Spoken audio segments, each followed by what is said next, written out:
down, not up. Go and support your scene, enjoy.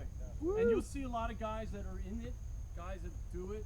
We're more than happy to have you come up and, you know, when there's not a throng of people. Like if you go to the Ready Northern thing, there's literally 1,000 guys taking a picture. You're not going to talk to the kid. But any of those guys in the cab, Shane, Ryan, any of these guys, you, Mike, they all love this shit. So if you come up there and say, man, what are you doing? You know, I'm you know, whoever, Chaz or Chase, you can come up and, you know, come in the firebox. You know, it's a place like Kempton and all that stuff like that. They like pizza too. Support, yeah. Hey, bring them a pizza. There you go. I'm Bring serious. pizza. I'm dead serious. That's the Carlson. So thank you. More questions? Yeah, anybody got questions? Want to see anything? I'm not. What's the tube roller all about? So, you take your tubes out of there's 2 tube sheets in a steam locomotive. So that's a fire tube boiler. So you put fire, coal in the firebox. And the way the smoke and the fire, it goes, you have a picture for us? I think It goes from the back end of the firebox sideways, which is an incredibly inefficient design. Like if you see any stationary boiler that they make electricity at, fire goes up, right? Yeah. There's those tubes. Yeah, those are the tubes. So we take the fire, have it go sideways out the smokestack. The way it happens is, and I'll make it fast, there's a draft, the cylinders exhaust out the smokestack, Venturi effect, they pull on the fire, draft it up. So what you do, to do your inspection like we were talking about in your boiler, to see if your boiler's okay, you pull all these flues out, get them out of the tube sheet. Now what happens is with the new ones, they just fit in the holes like that. You can actually turn them in the holes. So what to do to set these in those things, we expand the actual flue. And that's what this does. If you look at this, Yeah, it's a form of swage. it's pretty neat. That's It's what I was wondering. I was like, how the heck is swage? So you see now, we're going to have an air motor like that. This thing's going to be turning, and you see there's a taper on it. You see it's going to start pushing on those? Yeah. It's pushing these bad boys out. It's expanding. And it will actually expand that in. You'll get a steam-tight joint. Water steam-tight joint. As they're doing that, the whole thing is spinning. Right, this whole thing's spinning, so the cams are coming out and it's going around. But what he's saying is the material's rated specifically to stretch like that to be able to do that. That's why we have to get boilers and Right, boiler because tubes. other steel would And then it crack. has to be annealed too. Like if someone was messing with it, sometimes we have to get it red hot, anneal it, or normalize it, so it'll do that. But that's rolling out your flues. If you hear anybody here saying rolling out flues, I'm home rolling flues. That's what it is. We do that on both sides. There's literally 5 or 6 different ways to finish flues and tubes. But, you know, depending on what shop you work for and what kind of CMO guy wants to do. But that's the you know, that's the basic way of getting them in. Like the UP does a specific thing. You guys beveled your holes when you took your tubes out. Yep, it's a whole thing. It's a whole thing who does different things. But Blower ring that creates the that's your venturi in the drag. front end. Yep. Your artificial. Any other questions? You spoke about we specifically chose 65 because it was the best of the many locomotives that we could have chosen from. Yes. The other ones being number 2 Yep. and the Prairie out here. Okay. Yes. Yep. Those were the only other options on the table. Okay. Oh, go ahead. Go ahead. So, in the end of the day, 2 probably would have been cheaper, just being a little bit smaller. Yep. But it's good for the summer trips, and you'll see pictures of it. I mean, it pulled this whole contest. You'll see pictures of it in the 60s doing that. But it's a little bit undersized for our needs here. So, kind of weighing all the factors, 65 became the best choice. Just 2? Do you think 2 might have a future? I do. I don't see if it's going to stay here. I think it'd be good to have a 2 rotation steam program because these things do have to go down every 5 years. For every 15 years is the big tear down, but every 5 years you need to tear it down. There's things you can do to mitigate that. We talked about a little bit the tubes or the bolts and the flexes. Do all your stables. There's no reason to tear Exactly. So down unless you had an issue. right. So these flexible bolts, and we have I forget, I have it spelled out there, 100 and close to 200 of them on there. Historically, people did not drill these all the way. You really only need to drill them just inside the sheet that it's attached to. in that case, what you would have to do every 5 years is you'd have to strip everything, your jacketing, take the cab off if you needed to. Some people could do it without. And then you need to come in here and try to turn this to verify your bolt's not broken. Now, what a lot of people are starting to do to save themselves on maintenance, because there's not a lot of people, is you can drill this bolt into the head, a third of the way into the head. You drill the bolt into here. Now what you do every 5 years is you take those bolts, and you need to have good documentation. You need to know what that length is, and then you can go in, clean them out, and then you actually probe them with a little electrode probe, and you go in. An actual flannery. The actual flannery probe. The actual so then you can go in and probe them and verify that they're clean and not broken. And as long as the reason you're verifying they're clean, because if they're clean, if they did break, then they would leak out water, and you would know, okay, I've got a broken bolt. So you guys know what the little holes for in the stables. Yeah, telltale. Yep, there you go. Telltale. So if it breaks somewhere in here, you'd never know it, but obviously it's now compromised because it's broken, but now it'll be leaking And out. there's high pressure water It all will around. tell us Right. there's a problem. Exactly. Good question. Yes, thank you guys. Thank you. What else? Any other questions? Anything? Thank you for hanging in there. It was nasty. I would ask for more Tents or something? something. How about so 1472, is that service days or is that duration of both? That would be service days. That's It's what I actually have. 15 Fire years. and pressure in your boiler. Most places, like Reading and Northern, would run out of 15 years before the 1472. Strasburg, some other places where they're running constantly, they run out of the service days. Way under, yeah. Yeah, Durango. you know, Well, they might what get I'm- 5 years So before they. to expand on what you're saying, it's service days or 15, whatever comes first. Yeah, Yes. Correct. Either Yep. or. Same thing like the annual. The annual needs to happen. There's spelled out. There's a 31-day inspection, a 92-day inspection, and then the annual. We might, depending how little or whatever we run this, we might only not even do a 31-day inspection. People like 113, they just do their annual 92-day and 31 is all one form because they don't have those Have that extra many ones. days, yeah. Your Cumbrace and 24 Toltec, or maybe if you- Strasburg, if you some of those other cross guys would a start public- hitting Do you guys have those a other. plan? Does the 113? This is That's a another race. one I should mention. I think I just saw one. You guys know Mike. You guys should all know Mike. He works all over the 113. Christmas trips, I guess, and some photo. That's another one. If you guys want to see Steve, And there you go up there. You're welcome. You ask. You can go in a cab. Ask all the questions you want. which is really neat. Not an Even though issue. even though it's a If 3-foot gauge. like right now, I'm not there. I got They use the medical FRA issues, but 230 as a guideline. there's on times their when we service. move So stuff in the and event somebody that they I become get part of somebody that, a cab ride just they- a short they jaunt when we basically move a most of car or the- Which is something like great. that. Paperwork It's just document it's what something he was that talking about. a lot of people don't Yeah.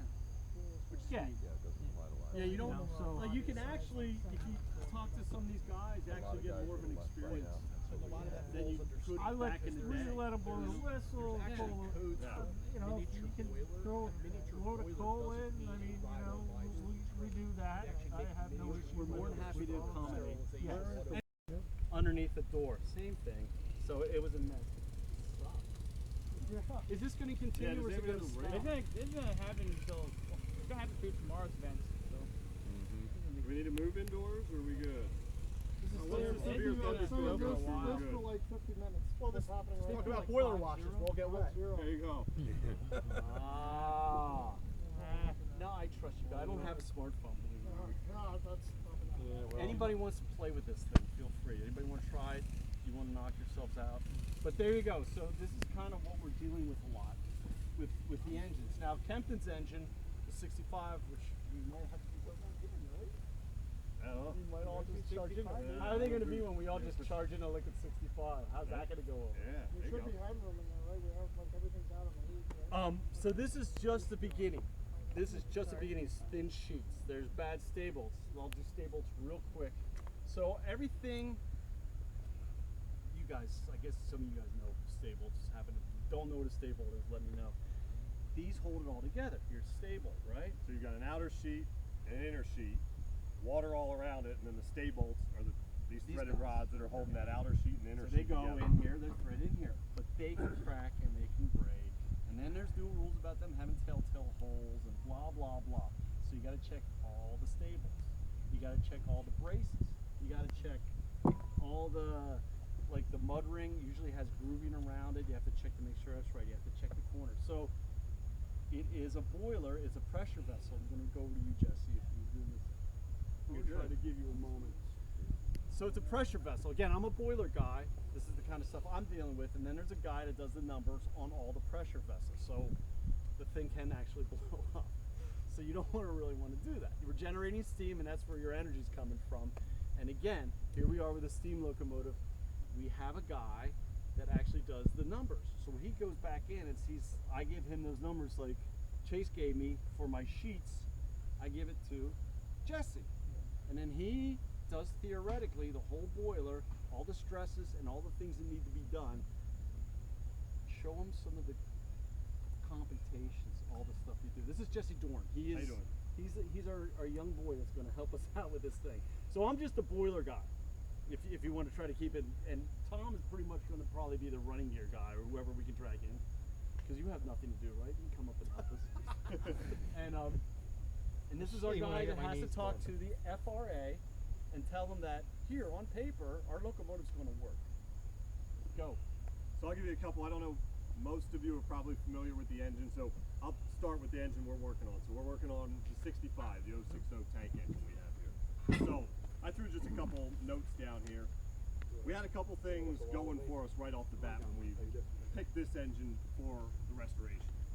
Right now, so I recommend, I got a couple copies if anybody wants to dig through it here. CFR 230 is the governing body for steam locomotives, the FRA governing body. So in here, it's got all the different things you're supposed to do. It spells out, it tells you pretty much what you need to do: daily inspection, 31-day inspection, annual inspection, and then 1472, which pretty much encompasses all that, plus all the information that Chell started talking about, the full boiler survey. So a lot of what they give you in there is minimums. They don't tell you the maximum, they give you minimums, and then they say on top of that, safe and suitable for service. We're not going to rebuild that thing the same way that the T1's going to get rebuilt, 765, any of these mainline engines are going to be rebuilt because it's not necessary. We're going to rebuild it to a safe and suitable situation, and we're going to be above all the minimums that are called out there. So again, going back to this engine, when Porter built this engine, we had the spec sheets for it. We have some of the prints for it. I should have brought some of them down again. Okay. Towards the end, anybody wants to hang around, we can talk a little deeper. I can bring out, we were lucky enough to obtain some of the prints. Some of the prints for Porter locomotives have been kept in a couple different museums.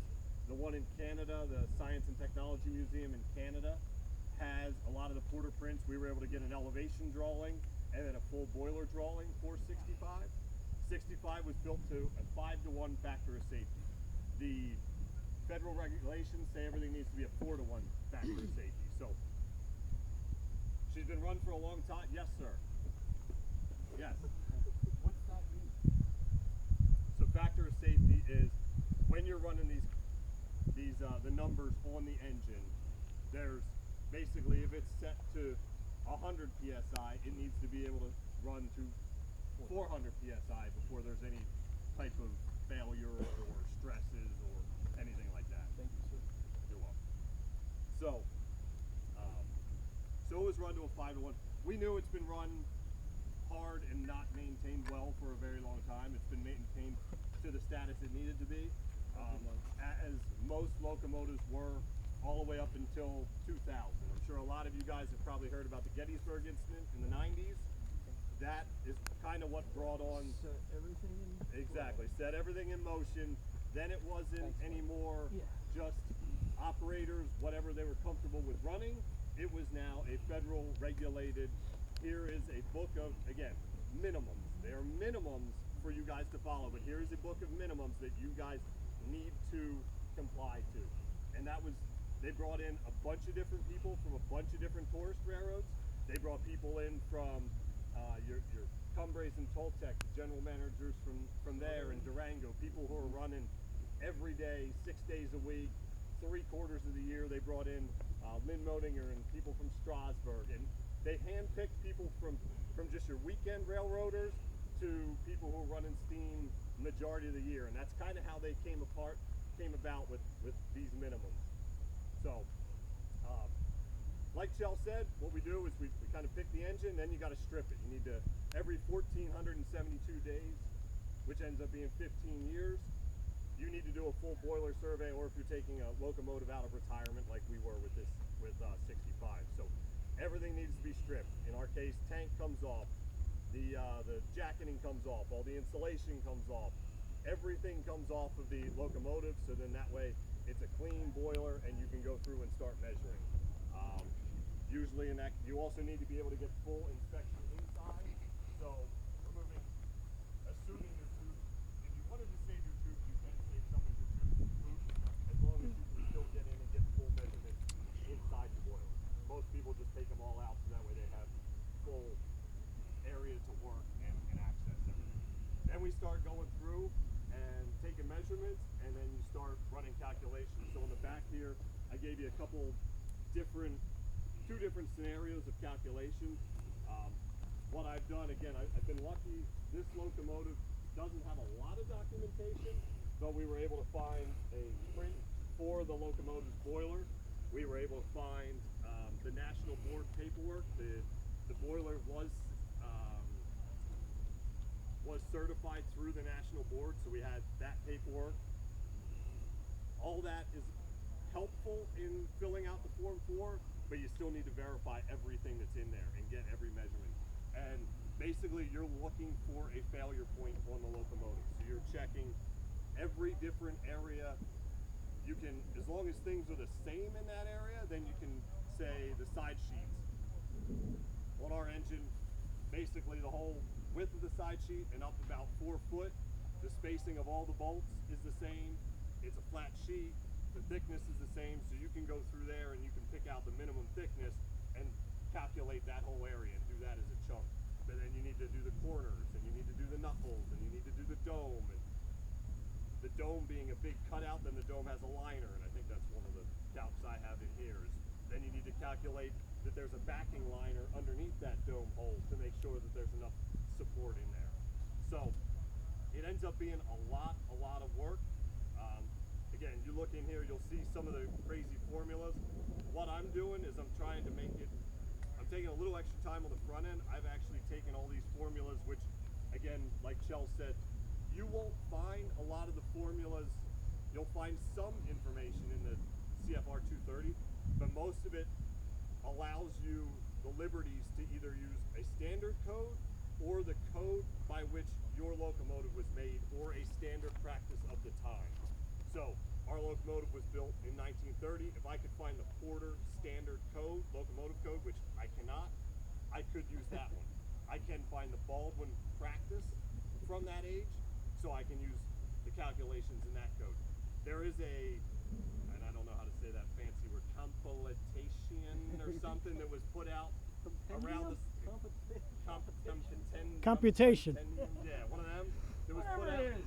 Yeah, that was put out around the same time as the 230. They basically, the same people who were in that room kind of working on the 230, put together a cheat sheet of all the different calculations in there. But even that's a... Some smart guys. Right, very, some very smart guys. But even that, so that's a 40-page document, and it's pretty well laid out. I might have it in the vehicle. If I do, I can bring it down for you guys to look at. But you can go to, okay, dome liner counts, and then you go down there and find those. What I'm doing is, I'm hoping this isn't my last steam locomotive here or ever to help rebuild. So I'm putting all this stuff in Excel and locking the formulas, so then I can go in and just measure, okay, here's the radius, here's the length, here's the thickness, boom, spit out. Am I good, am I bad? How long do you think it's going to take you to do the calculate? I know, right? I'm sorry, dude. He has a family too, and we're ruining it. Just so you know. Yeah, I came He has from a new house, a wife, a family, and then we got him over here. Like, we don't let him out. You know, we'll bring him some food. I know you guys are worried about that. But how long is it going to take you to do all the? If you saw some of the calculations, your heads would spin. I did okay in algebra, but oh my God. Yeah. Because it's like and then to try not to all write the them in sheets Excel are is even straight. harder. Like if it you was know, just like, a all right, square. square root, square root. All right, which parenthesis No. goes here? Order of It gets operations, crazy. all that fun How stuff. long do you think it's going to take for you on paper to tell me that that boiler is going to be okay?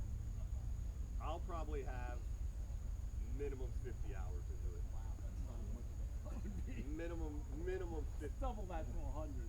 Yeah, now that I By think the time about it, yeah. by the time you're done driving over here. Yeah. And Well, so exactly.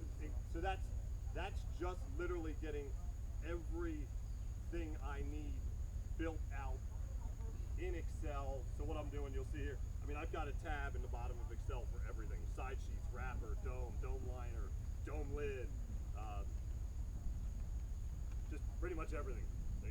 Boiler course 1, boiler course 2. I mean, you got it. You literally need to have every joint, every radius, every part of that boiler in there. So I'm talking, I'll have 50 minimum just in getting all these formulas into a working, non-broken formulas that then I can come up here.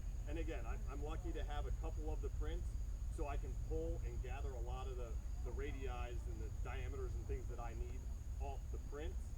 But I still then also need to come up and get a lot of the measurements.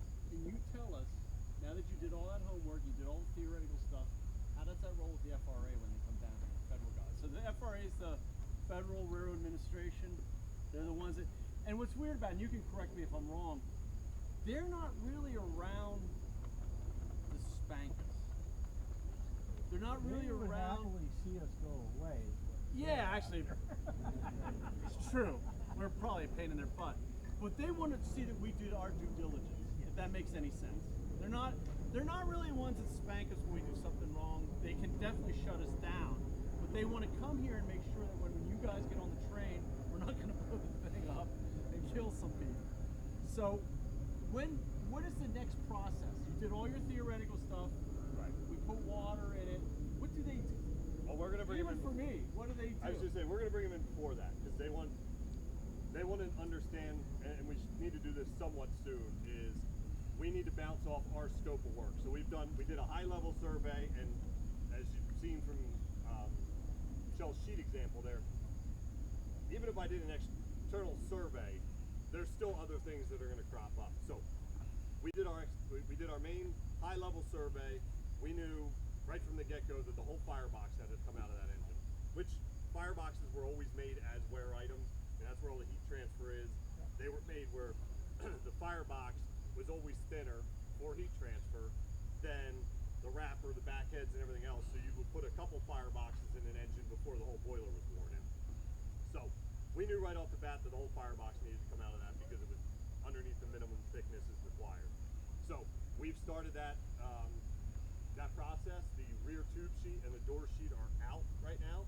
We've contracted with FMW Solutions. They have flanged, working with Gary Besman and Tennessee Valley using their McCabe flanger. They have flanged our sheets. Right now, I believe our sheets are getting the tube holes cut in them, and then in about 2 or 3 weeks, they should be coming back to our shop. Coming home. Coming home. Yeah.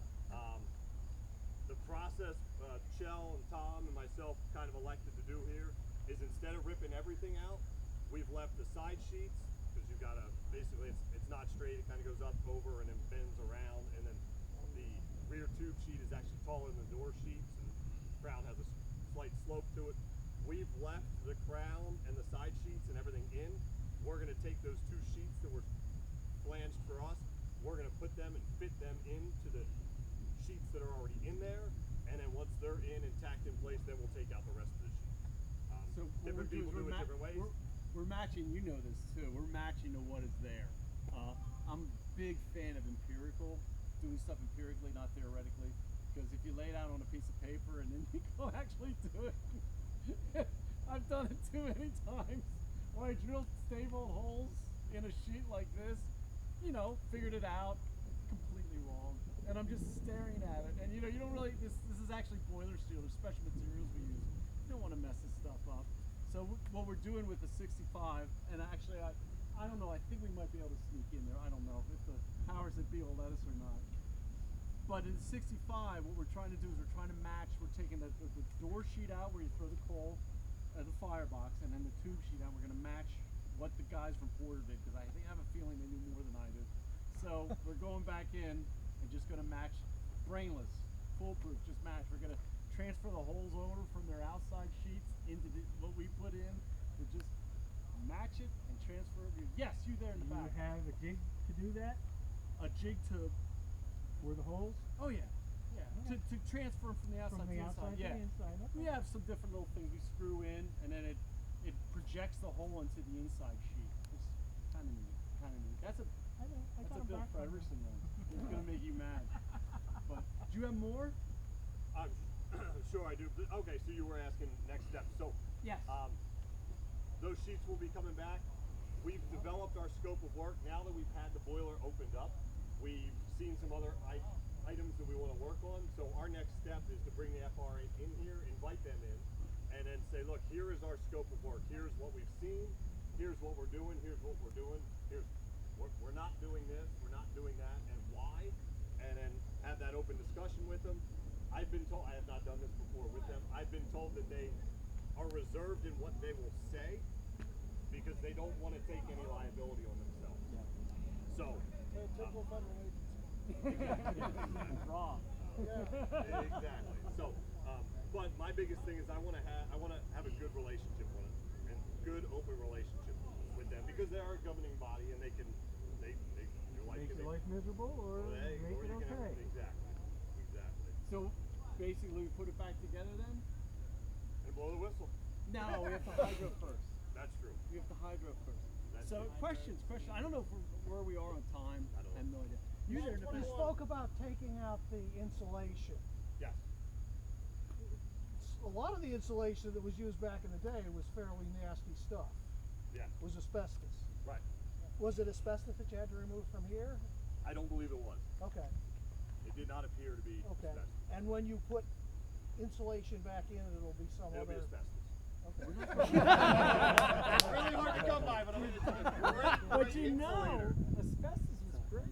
It is a wonderful It was insulator. It great. does not wick moisture Don't and hold breathe it. moisture. Yeah, So don't breathe it is a Don't one, but breathe it it. is. I mean, Except obviously it dying has early. I feel bad for the guys. I don't know if anybody ever saw the pictures. Didn't they mine asbestos? Did Yes. they mine Yes, stuff? they Up did. out of the ground. They're yeah. in the truck driving this stuff down on dirt, dusty roads, and they're smoking. And I'm thinking, yeah, exactly. I'm thinking, man, I'm sorry. Tell your wife I'm sorry. Tell your kids I'm sorry.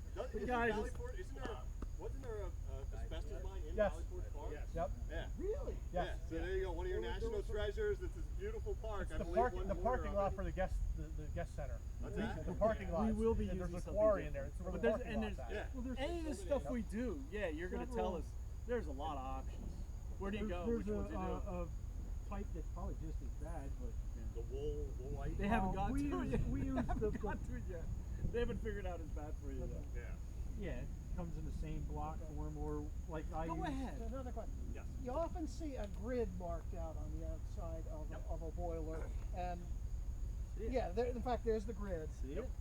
You have to take measurements on the cross pieces of the grid, or Correct. Yep. Okay. So And also it used around to him be too. a 12 by 12 was again a lot of minimum requirements.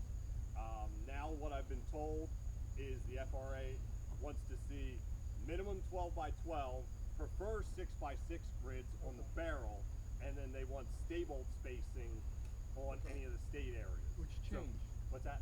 Which changed? It used to just be 12 by 12, then it was 6 by 6. Yep, that's the same thing. Same thing we're doing here. So, but So again, we'll- it's something where We'll use our thickness thing just like that, and Yep. then we'll write the number right in that grid. Like But you also need to use your eye because don't see it on this one too much because it's an outer sheet. But a lot of times, especially on the inner sheets, you'll get cinder cutting around the bolts. Yeah. So then technically you could run your grid, put a dot right in the middle, looks good. But you got to use your brain a little bit too. Yeah. and Where say, stuff oh, you know won't, what? just like this. Let me try to see if there's a visual low spot there. Let me get it. A lot of times people will see, kind of like I ground this one out here, this sheet. Cutting around. A lot of people will on a side Stable. sheet because very cool. if it's not for the wastage from not washing the boiler well like this one was, there's also that lower area of the mud ring is just where all your sediment swirls. There's a lot of swirling that goes on down there. you'll see a lot of people will just grind a big long line down through there and just measure the whole thing all the way down through before they get into it to figure out what they have and what needs to be done. So I don't know. I don't know if we can. Time to pull the trigger. Take them over to cover. Could you run up and ask Mom if we walk some of these guys? Anybody be interested in seeing 65? Yeah. Oh, yeah. Listen to that. Could you Rob's got it. pleasantly and tell me to get corn dogs or something? They're Dutchmen. Shoe fly pie. There you go. Yes. Come on. So you heard from him, which is insane. And as you can see, I actually run bolts and do all that stuff, but that's way out of my league. So there's another guy you need. Let me talk about some things you need if you're going to put your steam locomotive back together again. Here we go. You need basically, and you can see some of these tools. I did want to bring some things for you guys so you can see. You need a bunch of guys that have some specific talents. Boiler guy, machinist, and old school machinist. Because I know all y'all kids are CNC. Yeah. The guys I always work with are always got their hand on the lathe, which they're not supposed to do. They're feeling their cut. They're looking. They're old. They're decrepit. You're pulling the chips off by hand. Yeah, and they do these one pass things. Like we need, you know, a specific size bolt. So they'll make a specific size bolt for us because it's not like you can't go to Lowe's and just buy any of this stuff. You know, it's all different handmade stuff. So basically, you're looking at a machine that has just put Ultra in there. Sad thing is there's actually contractors out there that have done it. Yeah. do But you're stuff, looking at parts that are all machined by hand. If you need, I know the Reading Northern because I worked over there. They actually made a blowdown. What a blowdown is, it blows the sediment out. You do that in the morning. You see the trains do that all the time, the steam locomotives. Guy made the new blowdown valve. Made, because you can't go and buy them anymore. They don't steam locomotives. So, that was probably a month of his time, maybe a month and a half. Yeah. And then we had a terrible time trying to get it not to leak. Not the valve part, the part he made, against the boiler. We couldn't figure it out. So now we're in there lapping seams and, oh my Lord, it's just crazy. It's crazy. So you need a machinist. You need him, the guy that's going to do the numbers. You need me, like a boiler guy. And a lot of this stuff is grunt work. It's stupid, but then there's subtleties in there. Like if you're trying to, and then some of this stuff we have to deal with the code. We have to find out with the code, like what we're supposed to be doing to repair stuff. But there's subtleties. Like when you're doing something, like we were talking about laying sheets out. You're gonna, like my friend was going to tell us about that too. Empirically, I like laying this stuff out because they kind of sometimes would move the stay bolts in just a little bit, getting towards the corner. And you're saying these are supposed to be 4-inch centers. Like Jesse writes that on his paper and does the math bits, and all their you get on the floor at Lima, or if you get on the floor at Alco, and the guys decided to scoot them over a little bit, and you're like, but I put my hole here. The stay bolts here. This is what the print said. Well, I know, right? The guys took some liberties on the Trust me, floor. it gets crazy. Nope. So, skilled machinist, you need the tools. The tools. Who has these anymore? Who wants these anymore? This, I'm going to go do it real fast. Fenstermacher's yard sale. Yeah, right? Are we allowed to or not? We're not allowed. Oh, liability. All right, well, Remember your lawyer? So, tools, old tools before we get totally drenched or whatever goes on. These are the stay bolts we talked about. Do you guys know the difference between a flexible bolt and anybody want to see a flexible? Do you don't care? Different types of stay bolts. These are rigid. Flexible bolt that has a head on the top. These were designed later in the air because what happens when the boiler warms up, actually moves back. I'll try to do all this fast. Lets it move in and out like that. Probably about $100 per sleeve cap bolt. That's what I'm saying. And when you machine this, you put threads on it and you thread it to your inner sheet. Don't want to screw it up again. Again, $100. Yeah, money. Lots and lots and lots of money. And then you drive those in. This is an air motor that runs these stable taps. So when we tap these sheets, there's two sheets that Jesse was saying. There's the inside, the outside sheet. We need big long taps to run through both of them to get through that. Over there's a rivet hammer if you guys want to see what a rivet hammer. Feel free to pick the stuff up, just don't hurt yourself. You can get a feel for how heavy some of this stuff are. Where is my friend? That's what you use when you're going to rivet them. Right. When you're riveting. That weighs as much as your locomotive, Bob. Yes, Right? We have chipping hammers for dressing sheets, chipping off stuff, young banging man's things. job. There's a wrench we use. That is a wrench we use. Feel free to grab that too. But you say that, I mean, say young man's job. How many young men are you working with? That's right. You're not. Where right? was he? We were talking about this morning. Right? You're Yeah, not. at the end of this whole little thing, I was going to talk about that a little bit, sadly. And I was going to say, again, if something's running, enjoy it. Air motors turn things, but they kill you. So they get stuck, and then you go and spinning around with the other time. But yeah, this is it. This actually is a tube roller, if you know what that is. And this is a piece out of the Challenger, believe it or not. Yeah, I was out in Illinois, and they use different type of stable or flue sizes. And so hopefully I'll go back and roll tubes in that thing. And that's an old piece that came out that gave me my size I needed to pick my new tube roller. But these guys run this, or bigger ones run this. And all this stuff, the tools are hard to find anymore. That's one thing that's hard to find. Guys who run it.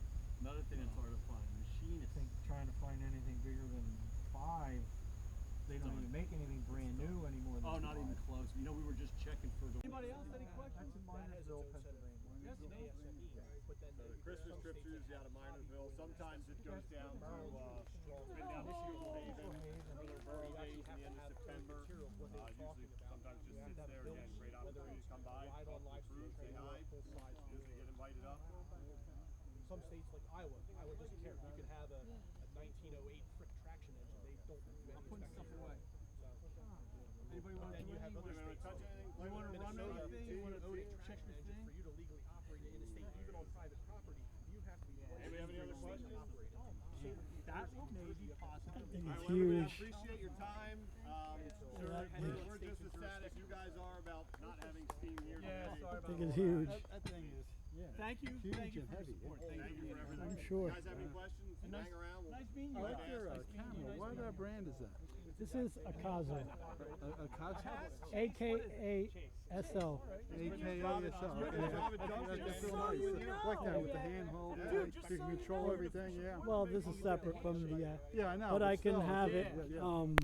Yeah. Well, not with this one so much, but with my. With my. 142 because they're metric. A nightmare. A nightmare. 5.5 inch. We went to Poland. Yeah. Got one Yeah, out you of Poland. can't get them Wilson or nobody has them. That's another thing. Materials for these wonderful steam locomotives. Getting the boilerplate. Getting the boilerplate. Now, speaking of the Challenger, they have to get a specific size boilerplate. They're doing all kinds of work on the inside. It's a weird size. I think it's like, I'm gonna say 7/16 boilerplate. So what happens is there's common sizes, half, 3/8, and stuff like that. Why don't you just cheat up to a half? Because when you put 1 inch firebox in your locomotive thinking it's going to last longer, and you're looking at me like I'm crazy, there's a heat transfer issue there. And there's also a pushing issue there. So, and this is Mike Manwheeler, believe it or not, he's big on this. If you're putting 1 inch plate instead of 3/8 plate because you think it's going to last longer, all that steel's pushing when it warms up. You're getting that much more cross-section steel when it grows. So now where the parts in the boiler that are the parts in the boiler that flex and are nasty and usually crack and get, now you're pushing that much more. So the guys that design these bad boys, when did they start doing steam locomotives? You guys know, what, 30. by the time they got to the 1900s, trust me, I go back to whatever they had. And we always say this, they go, oh, it's not rocket science, it's just stupid steam locomotives. Those guys had it honed. They had it honed pretty good. So if you see 3/8 plate in your firebox, you probably want to go back to 3/8 plate. That's because they made all the mistakes already. Exactly. Yeah. The guys got, whoever got killed, Rules are and written the for a mistakes they reason. did, well, you're going to do that again. Absolutely. We're not doing that. No. No, and so everybody, I work at a lot of different places, but I'm telling you, I just go back to, like, empirically laying shit out, like you said. I go back to what was there, man. I go back to what was there. I try to make it right and go back. But finding the plate, finding the materials, finding these flues, the certain sizes, what Mike is saying is tough. I don't know, there's a guy who's running this program, the Challenger program, and he can get his hands on this glue material, but you can't just go to Lowe's and get pipe. It's a specific, as my friend over here will tell me, it's a specific code of what I need to put in my locomotive. You know, designed for boiler, designed for boiler use. So finding that, thank God I don't have hair, it's so nice. No, it's just pleasant getting rained on. I mean, it's kind of cool. So here we are together in the field, getting rained on. It's nice. Yeah. So finding like the different sizes, 5.5. I have certain locomotives use different size boiler tubes. This is 5.5 and 2 inches. This guy uses what is it? 3.5, 4 inch? I don't even know what that is. Yeah, 3.5 and 2.25. Just finding that stuff. So that's one of the big issues too. More issues, specialized tools, material, parts codes, availability, specific time and facility. A place to do this, right? Is it me? Outside in the rain, right? All my life. Tell us about working in the snow underneath the locomotive. Tell us about that. Tell us about that. I started when I was 10 years old. Overhead crane. Oh yeah. Ah, who needs that? The steam dome on some of these things. So there's the steam where the steam goes up, they collect at the highest point in the boiler, steam dome. Yeah, you got to take those off and fall in, and you're on a curved surface. So you got 3 guys up there. Not that you'd ever want to jump or fall off an engine, Jesse Dorn. Crawling up there, moving the steam dome. All these studs sticking up. And I things know, trip over and your as you- fingers in the way. Ah. And the other thing is cost and time, money.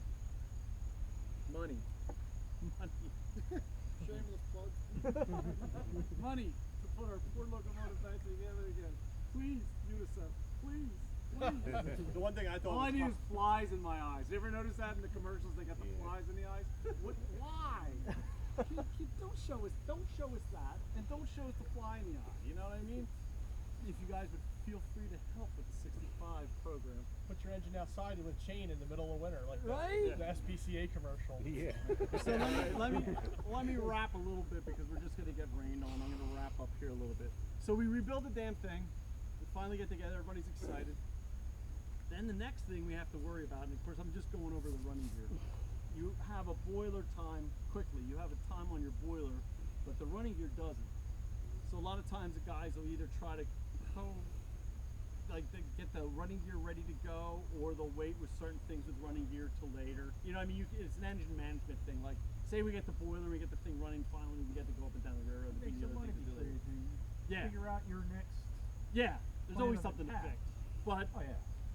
then we get the guys that need to run these things. This is actually my lead. This is Tom Hartman actually who's talking right now. Right. Getting a crew of guys.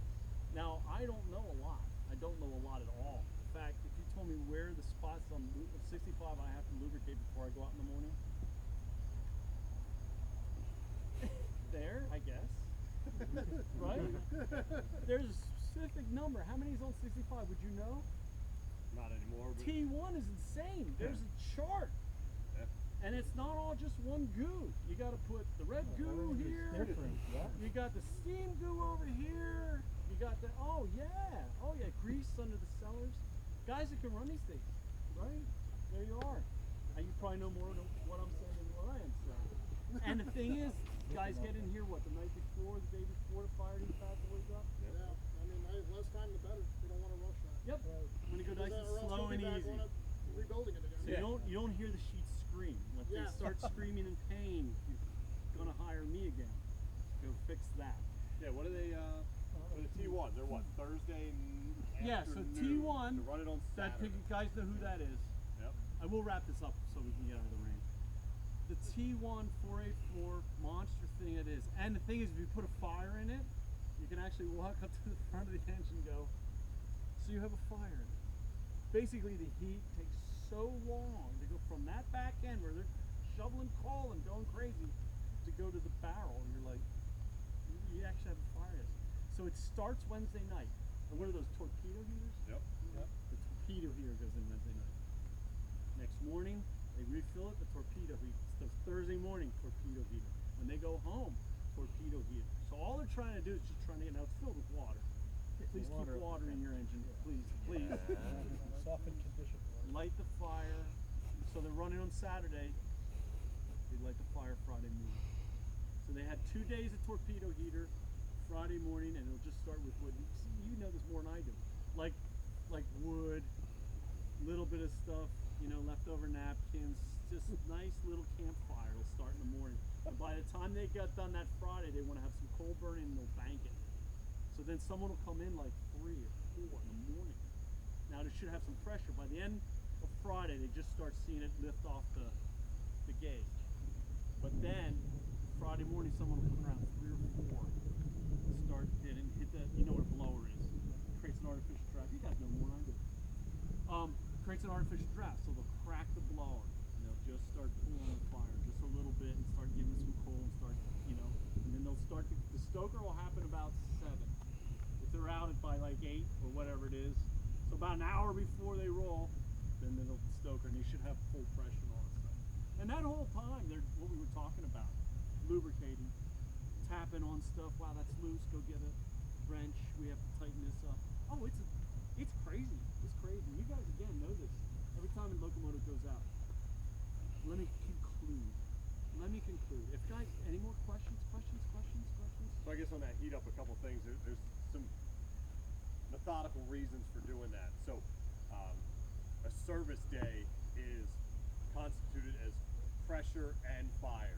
So there's reasons that they're bringing that thing up slowly. They're allowed to preheat. They're actually encouraged to preheat, but they don't want to use service days by putting fire in it ahead of time so that they can have fire. Torpedo, you can burn a little campfire in there for a couple days. It's just a little dirtier. So how many? You get no pressure, 1,472. Right. It has to be a fire and pressure. Correct. So what happens is, if you're running a steam locomotive to get the most out of that rebuild that you're hiring some idiot to do for you, who charges way too much, you want to get as much time out of that boiler rebuild as you can. So that's what that 1472, and that's what the engineering standards committee came up with. He was talking about the old hats that came together after Gettysburg blew up and came up with the rules. But that's basically 15 years every weekend. Am I wrong with that? Yeah. Basically. It's basically you get a weekend for 15 years, I think. Something like It's that. very close to that. Yeah, something like that. And the other one the other high level thing you'll hear people talk Which about lets me is into pounds per hour. When they're bringing it up, once they start switching over and start building pressure, you try not to build any faster than 1 pound or 1 pound per minute. Right. 1 pound per minute. Concluding. Yeah. Concluding. Go ahead. You're there. No, I'm Oh, seeing you're stuff just falling out of watch trees. it out again. Yeah, Another swirled suit. again. Yeah. I'll sue them. Is there liability with that if I get hit? Yeah. So here I go. You inherit the steam After- locomotive rebuilding program. That's what you get. Yeah, No, that's right. I don't want it. You get a lot of debt, and you have to drive down to Tennessee to go get the sheets. So, to conclude on all this, and this is just a glimmer, and it's nice you guys hung around. Thank you for hanging around, because it can get incredibly boring. You're okay Yeah, still, not huh? at all. I'm okay. Yeah, okay. You didn't go for jewelry either. Nah, God, what wonderful it's women you are. overrated. So, to conclude, when you guys see a steam locomotive go by, and this is just scratching the surface, because we run an incredible amount of problems, and you know, it's very special. It is very, very, very special. You can't just throw a match in the thing, which people have done. I know, Mike, you're going to say that to me. But people throw matches and just go. No, it's not like that at all. There's a whole network of things that have to come together. So hopefully Kempton's going to be together in 3-4 years, something like that, 3, 4, 5 years. 65th anniversary, 65. I'm seeing that. But if you guys support this stuff, and you should try to go see it while it's still here, like the 4449, I went out there when it was on its Amtrak thing, and they had a big plan of all the trips they're going to do. I think that was one of the last ones. Other than that, they did a couple Christmas trips. They can't even do 261, that anymore, 'cause and an amazing engine. I talked to beautiful Sandberg. engine. I've seen it in the Amazing. Some of these guys are great. daylight and the Freedom Train. Sandberg and Franzen, these guys have been in this industry forever. Well, I go, hey Steve, when are you going to run that engine? You know, I'm a fan, as you can tell. I'm a fan. I want to see the thing run. Well, we think maybe Christmas, maybe they're going to try to tie into that Canadian Pacific thing. Maybe they can loop on. Like, you guys see steam locomotives, take it for granted. It'll be Do here not forever. take it for granted. Honestly, like chase them down, go and enjoy it because it's. I don't know how much it's going to keep going. And we were talking earlier about kids coming up and doing this. And what's weird about it, our generation. I don't know if you didn't see steam for real, did you? Yeah. You Well, saw I mean, actual not- steel. I caught the end of what was going on. You still had CP. Anybody ever see? Just yes, But- sir. Yep. You saw it around for here? real. Pennsylvania Railroad to Sodas Point, from PA to Sodas Point, loading freighters to Toronto. Oh, cool. Oh yeah. Man. A huge trestle up there that burnt in '71, unfortunately, but yeah, a huge Pennsylvania Railroad You can't. yard. It's Oh, no yeah. more. I hate to be like this, and I know this is doom and gloom. It's no more. And it's weird that this generation. I guess you're pretty young. Yeah. That we actually like steam locomotives. So I guess there's some like overlap, but I'm not Well, seeing. that's another thing is trying to get the younger generation I don't know. into learning, I don't see because it. it's not. Well, I mean, I'm fortunate my son is involved, Yeah, you have that. but you see the young people want to come out, they take pictures, which is all and great, but The nuts and bolts.